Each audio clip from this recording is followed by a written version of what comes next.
สูตรมาตั้งแต่บรรพบุรุษโน้นเนี่ยจะไปถามอาม่ามากสั่งว่าซื้อนั่นมาซื้อนี่มาสไปถึงปุ๊บลงมือแกทำให้ดูทีเดียวเป็น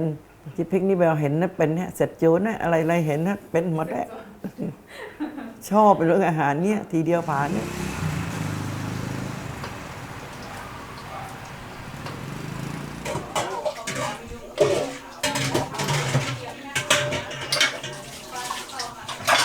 เลี้ยงลูก7 คนคุณแม่จิเพ็กเนี่ยอยู่กับคุณแม่ตลอดเป็นลูกมือของคุณแม่ตั้งแต่เล็กจนโตไม่เคยแยกบ้านกันอยู่ถ้าคุณแม่ทำอะไรเราก็สนใจเพราะคุณแม่เป็นคนทำอาหารเก่งทั้งขนมนมเลยแกต้องทำอาหารให้ลูกๆกินกันเองหมดไม่ได้ไปซื้อข้างนอกแต่เราเป็นผู้ไปจ่ายตลาดกลับมาทุบปุ๊บคุณแม่ทำแล้วทั้งขนมก็อร่อยกับข้าวก็อร่อยนะคุณแม่ทำเลี้ยงลูกมา7 คนคนสมัยโบราณไม่ได้ซื้อกับข้าวสำเร็จกินนะไม่มีหรอกไม่เหมือนเด็กสมัยนี้นะต้องทำขึ้นมากันเองทั้งนั้นเลย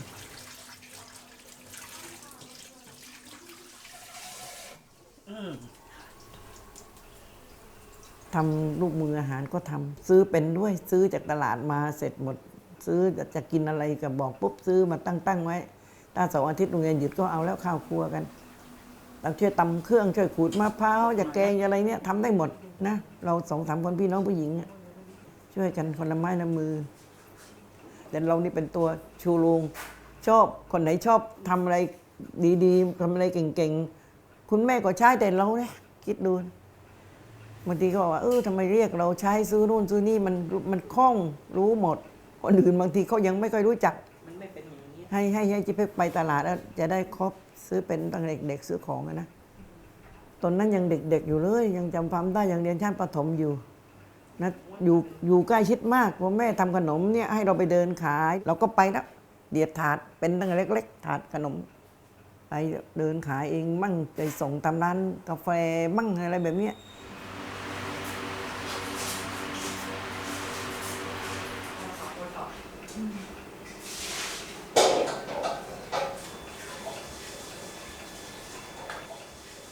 จิเพ็กเนี่ยนะเป็นคนภูเก็ตแท้ๆเลยพ่อปู่ย่าตายายก็มาอยู่ที่นี่ก็เป็นตั้งแต่แม่แต่พ่อก็คนภูเก็ตแต่เป็นคนชาวกระทู้พอคลอดจิเพ็กมาได้5 ขวบก็มาซื้อบ้านอยู่แถวนี้แหละอยู่ตั้งแต่เล็กตั้งแต่5 ขวบจนถึง77แล้วปีนี้มาโตแถวนี้แล้วเรามีที่อยู่ในซอยนี้ก็มาปลูกบ้านอยู่ตรงนี้เลยปักหลักอยู่ตรงนี้กลายเป็นคนถิ่นนี้มาตลอดเลยไม่ได้ย้ายไปไหนคนภูเก็ตแท้ๆเลยค่ะที่บ้านเลยค่ะคุณแม่จิเพ็กทั้งป่าเนี่ยก็ชอบทานหมูแล้วเป็นส่วนที่อาหารที่เป็นหลักนะคนโบราณเขาเรียกหมูต้มซีอิ๊วเขาเรียกหมูเต้าอิ๋วอย่างหนึ่งแล้วหมูพะโล้ที่เรากินกันเนี่ยหมูพะโล้อย่างหนึ่งคุณแม่ชอบทำให้พวกเรากินทำแต่ของแบบของจีนให้พวกเรากินกันเพราะลูกหลายคนต้มที่เป็นหม้อเลยกินได้บางที2 วันเรากินกันเป็นเด็ก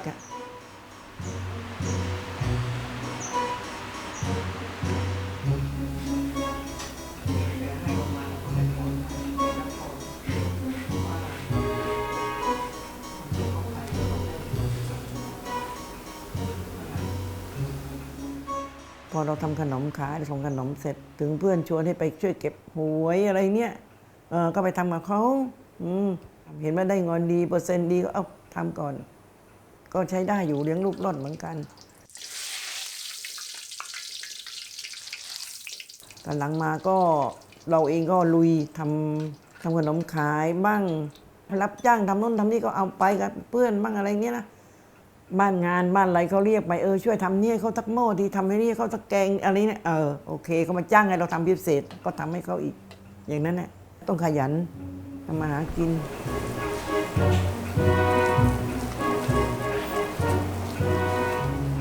คนโบราณนี่เขาทำแบบว่าให้ตายไปกับเขาเลยนะเขาก็จะไม่บอกนะบางทีนะแล้วลูกหลานก็นั่งอดอยากปากแห้งนะไปซื้อก็ไม่เหมือนที่พ่อแม่ทำนะเขาไม่บอกปลุกมาเข้าฝันก็ไม่มาทำกับข้าวให้ลูกกินอยู่ตลอดวันนั้นมีอยู่วันหนึ่งทำหมูฮ้งขึ้นมาลูกก็มานั่งถ่ายเล่นๆทำน้ำชุบยำภูเก็ตลูกมันก็ถ่ายเล่นๆมันไปลงในนี้ใน YouTube เราแล้วพอดีต้นกล้วยหน้าบ้านกล้วยมันสุกงอม แล้วตัดกล้วยมาเครือหนึ่งนั่งกับแม่จะทำขนมกล้วยโบราณดีกว่าถึงลูกชายว่าเอามันหนุ่มถ่ายคลิปดิถ่ายไปลงขนมกล้วยคนตามเป็นล้านเขาชอบขนมกล้วยแบบโบราณน่ะสมัยนี้เขาใส่เครื่องปั่นจนเมือกหมดสมัยก่อนของเราโบราณนี่นะกล้วยนี่ตอนแรกเทศก่อนผ่าแล้วจะมีเม็ดแล้วก็เขี่ยเม็ดออกกล้วยน้ำว้านะแล้วก็หั่นแล้วก็มาขยำใช้มือเนี่ยไม่ต้องไปใส่ถุงมือก่อนโบราณไม่มีถุงมือหรอกล้างมือให้สะอาดเนี่ย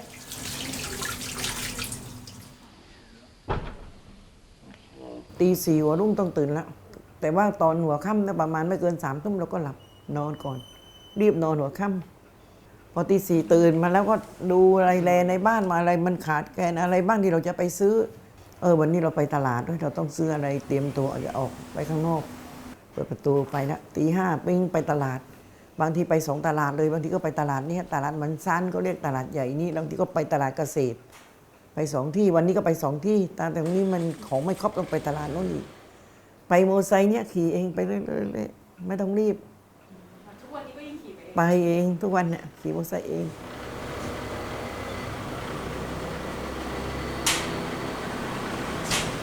งั้นแสดงว่าก็คือแต่ละที่จะมีเจ้าประจำในการซื้อของสดถูกต้องไหม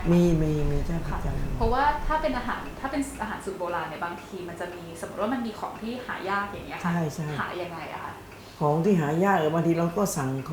เจ้าของร้านเราแล้วอันนี้หาซื้อยากไหมคะต้องไปซื้อยังไงเราต้องสั่งคนขายหมูแล้วคนขายหมูก็ต้องไปสั่งไอ้พวกเชือดหมูอีกทีนึงที่ลงเชือดทีเขาจะเก็บไว้ให้โดยมากมันติดอยู่ที่ท้องไส้หมูก็ที่ท้องของหมูเขาจะคิดเป็นเนื้อหมูติดในเนื้อหมูธรรมดาไปเลยเวลาเชือดหมูขายเขาไม่เลาะออกมาอย่างนี้ถึงไอ้นี่คนเชือดหมูถ้าเราสั่งปุ๊บอย่างนี้เขาก็ไปค่อยๆดึงจากค่อยๆแซะขึ้นมาให้เราอีกทีเขาบอกสูตรว่าสามารถเข้าไปยังไง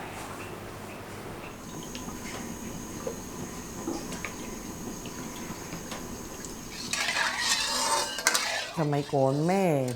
ไม่ทันได้ทำให้เราดูเลยเกี้ยนเนี่ยแกก็ยังไม่ค่อยถนัดตอนหลังมาจิ๊บพริกนี่อยากจะเป็นอย่างแรงไปรู้อาม่าอยู่คนนึงคนจีนแล้วแกบอกว่าแม่เพกอยากได้เลยบอกเนี่ยมาเลยเดี๋ยวอาม่าจะสอนให้อาม่าก็แก่จังแล้วเกือบจะ100 ปีแล้วนะแกเลยแนะสูตรนี้มาให้ทำขึ้นมาไปเอาไปให้ครูไปให้ครูชิมครูบอกว่าอร่อยใช้ได้ปานใช่สูตรมาตั้งแต่บรรพบุรุษนู้นเนี่ยจะไปถามอาม่าสั่งว่าซื้อนั่นมาซื้อนี่มาสบายถึงปุ๊บลงมือแกทำให้ดูทีเดียวเป็น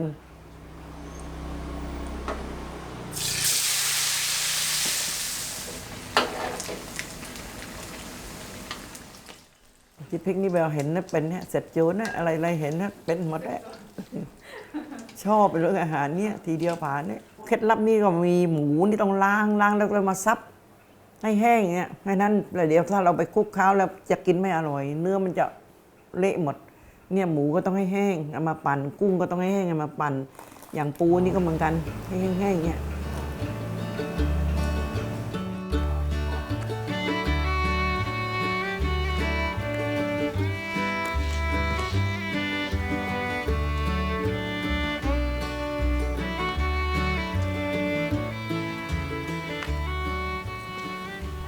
แล้วสูตรเมนูนี้เขาทำในเทศกาลเนื่องในโอกาสอะไรเมนูที่ว่าเกี้ยนภูเก็ตเนี่ยโดยมากจะเทศกาลสำคัญนะไหว้เจ้าอะไรแบบนี้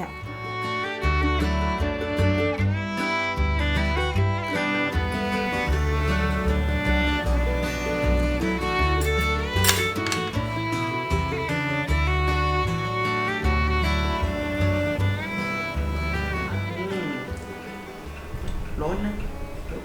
ร้อนไหมแกเห็นใน YouTube เขาทำนู่นทำนี่แกมาบอกแม่เอาไหมลองถ่ายดูไป2-3 อย่างเองได้มาตั้งเท่าไหร่เข้าเป้าหมายของเขาก็ติดต่อมาบอกว่าของเราผ่านโปรนะ